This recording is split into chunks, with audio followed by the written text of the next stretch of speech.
जोसा counselling seat मिलने के बाद क्या करना है। अगर आपको राउंड 1 में सीट मिलती है तो ये वाला प्रोसेस करना है, अगर फर्स्ट टाइम राउंड 2 में सीट मिलती है ये वाला प्रोसेस करना है, या फिर राउंड 5 में मिलती है, राउंड 3 में मिलती है, राउंड 4 में मिलती है, आपको यही स्टेप फॉलो करना है। ध्यान दीजिएगा, जिन भी बच्चों को फर्स्ट टाइम सीट मिलेगी, मोस्टली बच्चों को राउंड 1 में मिल जाएगी, जिन्हें नहीं मिलेगी उन्हें केवल वेट करना है। ध्यान दीजिएगा, जिन्हें सीट मिल गई है ये प्रोसेस करना मैंडेटरी है, अदरवाइज आपकी सीट कैंसिल हो जाएगी। ध्यान दीजिएगा, ऑनलाइन रिपोर्टिंग में क्या करना है अभी सब कुछ A to Z डिस्कस करूंगा। ध्यान दीजिएगा, सब कुछ पूरा डिटेल में बताऊंगा। तो सबसे मेन इंपॉर्टेंट बात क्या, अगर आपको राउंड 1 में सीट मिल गई तो आपको कंप्लीट करना है ईच एक्टिविटी। सबसे पहले आपको अपना रिजल्ट चेकआउट करना है, ठीक है। उसके बाद उस रिजल्ट को आपको डाउनलोड करके रख लेना है। देन विलिंगनेस सबमिट करना है, फ्री स्लाइड फ्लोट, किस बच्चों को क्या करना है अभी डिस्कस करूंगा। देन डॉक्यूमेंट्स अपलोड करना है, क्या क्या डॉक्यूमेंट अपलोड करना है अभी वो भी डिस्कस करूंगा। देन SAF पे करना है, SAF पे करोगे तभी आपके डॉक्यूमेंट्स वेरीफाई होंगे, अदरवाइज वेरीफाई नहीं होंगे। ध्यान दीजिएगा, और आपका SAF है 30,000 for general EWS OBC SC ST PWD के लिए 15,000 रुपए पे करना मैंडेटरी है। एक और चीज बता दे रहा हूं, ये तो पक्का है, उसके साथ राउंड 5 के बाद जो भी बच्चे NIT प्लस सिस्टम में है, लाइक NIT IIIT GFTI मिल रहा है, तो उसके बाद आपका PF भी पे करना मैंडेटरी है। ये पहले से बता दे रहा हूं, बहुत सारे बच्चों को नहीं पता होता, और ये पे नहीं करोगे 45,000 है जनरल EWS OBC का, SC ST PWD का आपका। ध्यान दीजिएगा, सबसे इंपॉर्टेंट 20,000 है, ठीक है।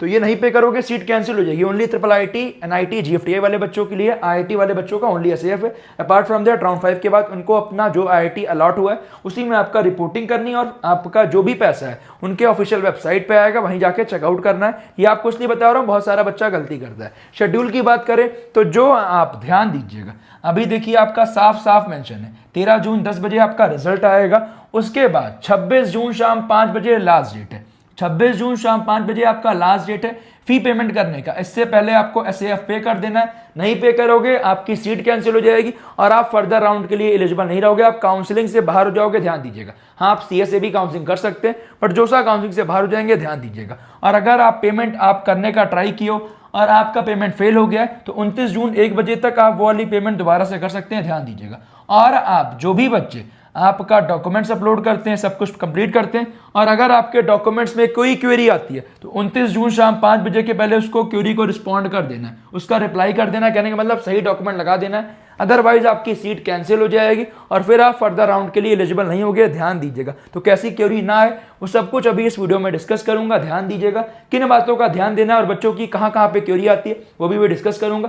ध्यान दीजिएगा, 13 जून से लेकर 26 जून के बीच में आपकी ऑनलाइन रिपोर्टिंग होगी, और मेरा हर बच्चे से रिकमेंडेशन यही है, स्टार्टिंग में 13, 14, 15 तक अपनी फीस पे कर दीजिएगा, SAF पे कर दीजिएगा, डॉक्यूमेंट्स अपलोड कर दीजिएगा, क्योंकि बाई चांस आपके किसी डॉक्यूमेंट में कोई क्वेरी रहती है तो आपके पास लगभग 10 से 11 दिन का समय रहेगा। इस बार इसीलिए राउंड 1 में इतना टाइम दिया गया है, और आप खुद देखिए लास्ट टाइम केवल 4-5 दिन का टाइम मिलता था, तो ये केवल आपके लिए दिया गया जिससे आपको कोई दिक्कत ना हो। ध्यान दीजिएगा, तो आइए और इंपॉर्टेंट बात, बहुत सारे बच्चों की रैंक पीछे होगी, बहुत सारे बच्चों को आपका राउंड 1 में अलॉटमेंट नहीं होगा, तो उन बच्चों को बेटा अलॉटमेंट ध्यान दीजिएगा आपके CSAB काउंसलिंग में ही होगा, क्योंकि CSAB काउंसलिंग इस बार 2 राउंड में हो रही है और लगभग 4500 सीट्स के आसपास टोटल आपकी बढ़ी हुई है, और साथ ही में लगभग 10 से 12,000 सीट्स तो आराम से खाली रहती है। तो एक चीज ध्यान दीजिएगा, जो बच्चे गलती करते हैं आपको क्या गलती नहीं करनी है। CSAB काउंसलिंग जो NIT IIIT GFTI टारगेट कर रहा है वो आपका जरूर करेगा,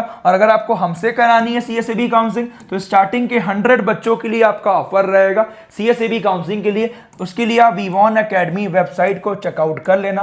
प्रोग्राम आपका विवॉन एकेडमी वेबसाइट पे बहुत जल्द लॉन्च होने वाला है CSAB काउंसलिंग का, जाके आप उसे परचेज कर सकते हैं। एक कूपन कोड बता दे रहा हूँ विवॉन, ये लगा दोगे तो आपको मैक्सिमम डिस्काउंट प्लस CSAB का प्रेडिक्टर फ्री ऑफ कॉस्ट मिल जाएगा। ये प्रोग्राम आपको बहुत जल्द दिखेगा हमारी वेबसाइट पे। तो जो बच्चे कराना चाह रहे हैं हमसे, बहुत सारे बच्चे डिमांड कर रहे थे, तो आपको टेंशन नहीं लेना है। फ्री स्लाइड फ्लोट, एक चीज ध्यान दीजिएगा, ये डिस्कस कर लेते हैं, ये बहुत खास बात है, हर बच्चे को जानना चाहिए, ठीक है।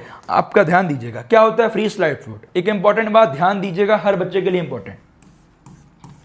ये आपने कुछ चॉइसेस भरी हैं, मैं एक एग्जांपल लेके बता रहा हूँ, ध्यान दीजिएगा। सो ऑन किसी ने 20 भरी होगी, किसी ने 100 भरी होगी, किसी ने 150 भरी होगी। अब जैसे फॉर एग्जांपल ये आपका 50 है, ये 49 है, ये 48 है, ये 47 है, ये 46 है, ये 45 है, ये 44 है, ये 43 है, ये 42 है, 41 है, ये 40 है, so on। ठीक है, अब एक चीज़ ध्यान दीजिएगा, आपको किस बात का ध्यान देना। मान लेते हैं आपको 50 नंबर का अलॉटमेंट हुआ, अगर आपको यही सेम सीट, यही सेम कॉलेज चाहिए तो फ्रीज करना है, ये सेम सीट आपकी पक्की हो गई। अब आपको यहीं पे आगे सब कुछ करना है, ठीक है। अब अगले राउंड में फ्रीज से कोई चेंज नहीं होगा, फ्रीज कर दिया तो फ्रीज ही रहेगा, ठीक है। अब अगली इंपॉर्टेंट बात, जो मोस्टली बच्चे 99% बच्चे करते हैं, फ्लोट करने पे, फ्लोट किया और एसएएफ पे किया, डॉक्यूमेंट्स अपलोड किया तो आपका रिपोर्टिंग कंप्लीट हुई। अब एक चीज ध्यान दीजिएगा, फ्लोट करने का मतलब ये वाली सीट मेरी पक्की हो गई, सीट फिक्स हो गई। अब अगले राउंड में जो भी होगा इससे ऊपर का कंसीडर होगा, नीचे से हमें कोई मतलब नहीं है, नीचे से हमें कोई मतलब नहीं, जो भी होगा इसके ऊपर का होगा, ठीक है। फ्लोट करने का मतलब ये, नीचे चॉइस फिलिंग से आपका कोई मतलब नहीं है, अब 50 के ऊपर ही चलेगा कर्सर। अब मानते हैं राउंड 2 में आपका 49 मिल रहा है, 48 भी मिल रहा है, 47 मान लो नहीं मिल रहा है, 46 मिल रहा है और इसके ऊपर कुछ नहीं मिल रहा, तो ये वाला ओपन हो गया राउंड 2 में। अब भैया मुझे यही वाली पसंद है, मुझे ही लेनी है, ये नहीं मिलेगी, ये सीट किसी और को अलॉट हो चुकी होगी, आपको राउंड 2 वाली सीट अब मिलेगी। तो ये चीज़ आपको ध्यान देना है, आपका कोई ऊपर कुछ गलत तो नहीं भरा है, ये ध्यान दीजिएगा। ऐसा कोई ऑप्शन जहां आपको नहीं जाना है, तो फ्लोट करने का मतलब यही है, ऊपर का आपका ऑप्शन अगले राउंड में कट ऑफ पे अगर लाई करता है तो वो मिल जाएगा, ये ध्यान दीजिएगा। और अगर आपको ऊपर वाली सीट मिल गई तो फिर आपको वही लेनी पड़ेगी, ये ध्यान दीजिएगा। और अगर मान लो भैया राउंड 2 में मुझे कुछ कोई और नया अलॉटमेंट नहीं हुआ, मेरे रैंक पे ऊपर लाई कुछ नहीं किया, तो जो है फिर वो वही रहेगा। क्लियर हो गया होगा सभी को। अब इंपॉर्टेंट बात, फ्लोट ये हो गया कि ऊपर वाली चॉइसेस आपकी कंसीडर होंगी सभी। स्लाइड का मतलब आपको एक लाइन में बता दे रहा हूं, सेम कॉलेज अपर ब्रांच, जैसे मान लेते हैं आपको एनआईटी जयपुर का सिविल मिल गया, तो ऊपर आपके ऑप्शंस केवल एनआईटी जयपुर वाले ही कंसीडर होंगे। अब एक और इंपॉर्टेंट बात, आपका फ्रीज कर दिए तो फिर आपका हर राउंड में फ्रीज ही रहेगा। फ्लोट करिए हो तो अगले राउंड में आप स्लाइड भी कर सकते हैं और फ्रीज भी कर सकते हैं, ध्यान दीजिएगा। अब अगर स्लाइड किए हो तो केवल फ्रीज कर सकते हो, स्लाइड से आपका फ्लोट में कन्वर्ट नहीं होता। ये बहुत सारे बच्चों के मन में कंफ्यूजन रहता है। आइए डिस्कस कर लेते हैं। क्यूरी आती है, क्यूरी सबसे ज़्यादा बच्चों की आती है आपके कैटेगरी सर्टिफिकेट में। वो कैसे आती है? कैटेगरी सर्टिफिकेट अगर आपका जनरल ईडब्ल्यूएस ओबीसी का 1 अप्रैल 2026 के बाद का नहीं होता, क्यूरी आ जाएगी, तो यही लगाइएगा। और एससी एसटी पीडब्ल्यूडी का वैसे क्यूरी नहीं आती है, अगर आप कुछ ब्लर किए हो तो बात अलग है। अदरवाइज ओबीसी वाले बच्चों का अगर आप स्टेट का सर्टिफिकेट लगाओगे तब भी क्यूरी आ जाएगी, बोलेगा एज पर सेंट्रल लिस्ट में होने चाहिए, तो वो ध्यान दीजिएगा। और जो भी क्यूरी आती है जो मैंने बताया उस टाइमलाइन के अंदर आपको रिजॉल्व करना है, अदरवाइज आपकी सीट कैंसिल हो जाएगी, ये ध्यान दीजिएगा। साफ साफ ये लिखा है, it is the responsibility of the candidate to check the online portal at regular intervals of time and respond to queries if any without fail within the stipulated time, no separate intimation will be given to the candidates. एक चीज ध्यान दीजिएगा, जब भी आप documents upload कर दोगे तो आपके अगर डॉक्यूमेंट्स वेरीफाई हो जाएंगे तो आपके पोर्टल पे आ जाएगा, ध्यान दीजिएगा, आपका डॉक्यूमेंट वेरीफाइड हो गया। अगर कोई क्वेरी आएगी तो आपकी ईमेल के थ्रू साथ में आपके फोन नंबर पे आएगा कि क्वेरी आई है, आप भी पोर्टल को चेक करते रहिएगा और जो क्वेरी आती है उसे आपको रिजॉल्व करना है। अगली क्वेरी एक इंपॉर्टेंट आती है मेडिकल सर्टिफिकेट। मेडिकल सर्टिफिकेट में क्या क्वेरी आती है अभी ये भी डिस्कस कर देता हूं। आप जाओगे वेबसाइट पे, देखिए वहां साफ साफ मेंशन है, जोसा पे जाओगे, यहाँ जाओगे, आपका जो मेडिकल सर्टिफिकेट, एक चीज ध्यान दीजिएगा, यहाँ क्या करते हैं बच्चे गलती, सर्टिफिकेट फॉर्मेट हो गया, ठीक है, ये इंपॉर्टेंट बात। यहाँ जाएंगे आप मेडिकल सर्टिफिकेट, तो यहाँ मेडिकल सर्टिफिकेट आपका खुल जाएगा। मेडिकल सर्टिफिकेट बहुत ज्यादा इंपॉर्टेंट, जो कि बच्चों के मन में डाउट रहता है, ठीक है। मेडिकल सर्टिफिकेट में क्या बच्चे डॉक्टर का रजिस्ट्रेशन नंबर वाली गलती होती है, वो बहुत सारे बच्चों के मन में डाउट रहता है। आइए डिस्कस करते हैं, कुछ केच होगा आपको दिखा देता हूँ, ध्यान दीजिएगा। इंपॉर्टेंट चीज़ क्या, मेडिकल सर्टिफिकेट जोसा खोलेंगे, यहाँ जाएंगे और भैया क्या पिछले साल का चल जाएगा, भैया लेटेस्ट बना होगा तभी चलेगा, ध्यान दीजिएगा।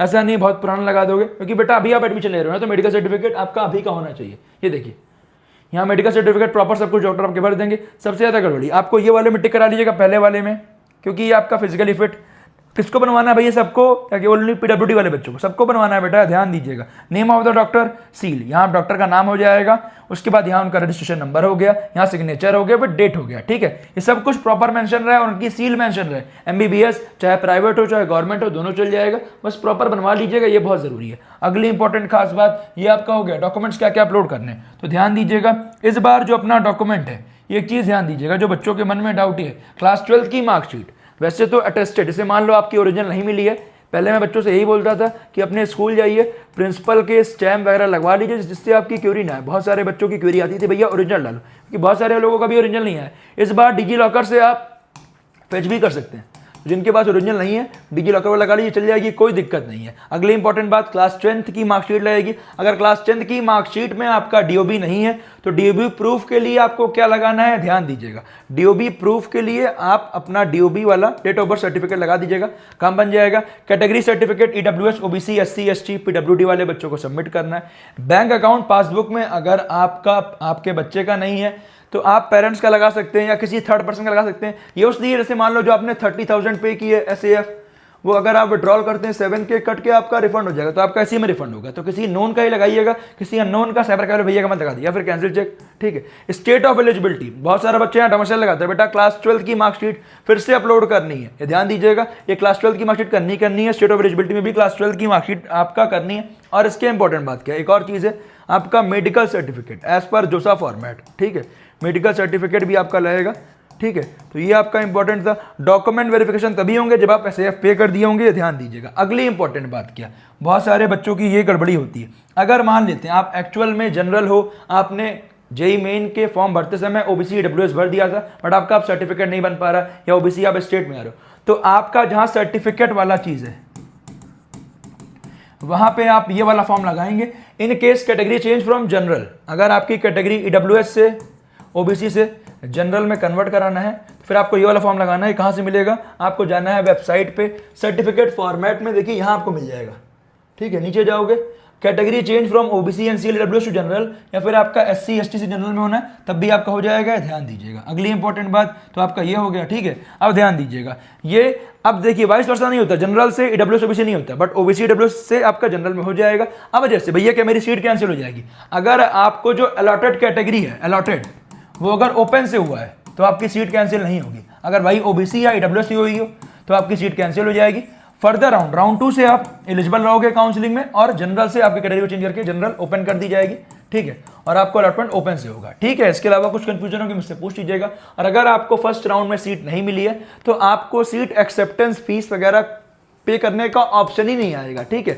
आपको कोई डॉक्यूमेंट्स अपलोड नहीं करना, आप पे ऑप्शन नहीं आएगा, बस आपको वेट करना है नेक्स्ट राउंड का। जिस भी राउंड में आपको फर्स्ट टाइम सीट मिलती है ऑनलाइन रिपोर्टिंग करना मैंडेटरी है, अदरवाइज आपकी सीट कैंसिल हो जाती है। इसके अपार्ट आपको कुछ भी कंफ्यूजन है, जो बच्चा हमारा पेड सब्सक्रिप्शन लिया हुआ है, वो जो व्हाट्सएप चैनल पेड वाला है वो जरूर ज्वाइन करके रखिएगा। वहां मैं हर एक छोटी से छोटी बात, जिससे आपको कोई दिक्कत ना हो, अपडेट करता चलूंगा। अपार्ट फ्रॉम दैट कुछ कंफ्यूजन है, अपने मेंटर से कनेक्ट कर लीजिएगा। बेटा जो हम बोलते हैं वो करके देते हैं, ध्यान दीजिएगा। और जो भी बच्चा सीसैप का सपोर्ट लेना चाहता है, गूगल पे वीवॉन अकेडमी विजिट करो, जिससे आपको आपके रैंक पे बेस्ट डिजर्विंग कॉलेज सजेस्ट किया जा सके, जिससे आपको कोई दिक्कत ना हो, टॉप मेंटर्स मिल जाए। इसके अलावा कुछ कंफ्यूजन है मुझे कमेंट कीजिएगा। Wish you all the best. Tension बेटा बिल्कुल मत देना, ऑनलाइन रिपोर्टिंग प्रोसेस आपका आराम से हो जाएगा, बस बढ़िया से काउंसलिंग करिए।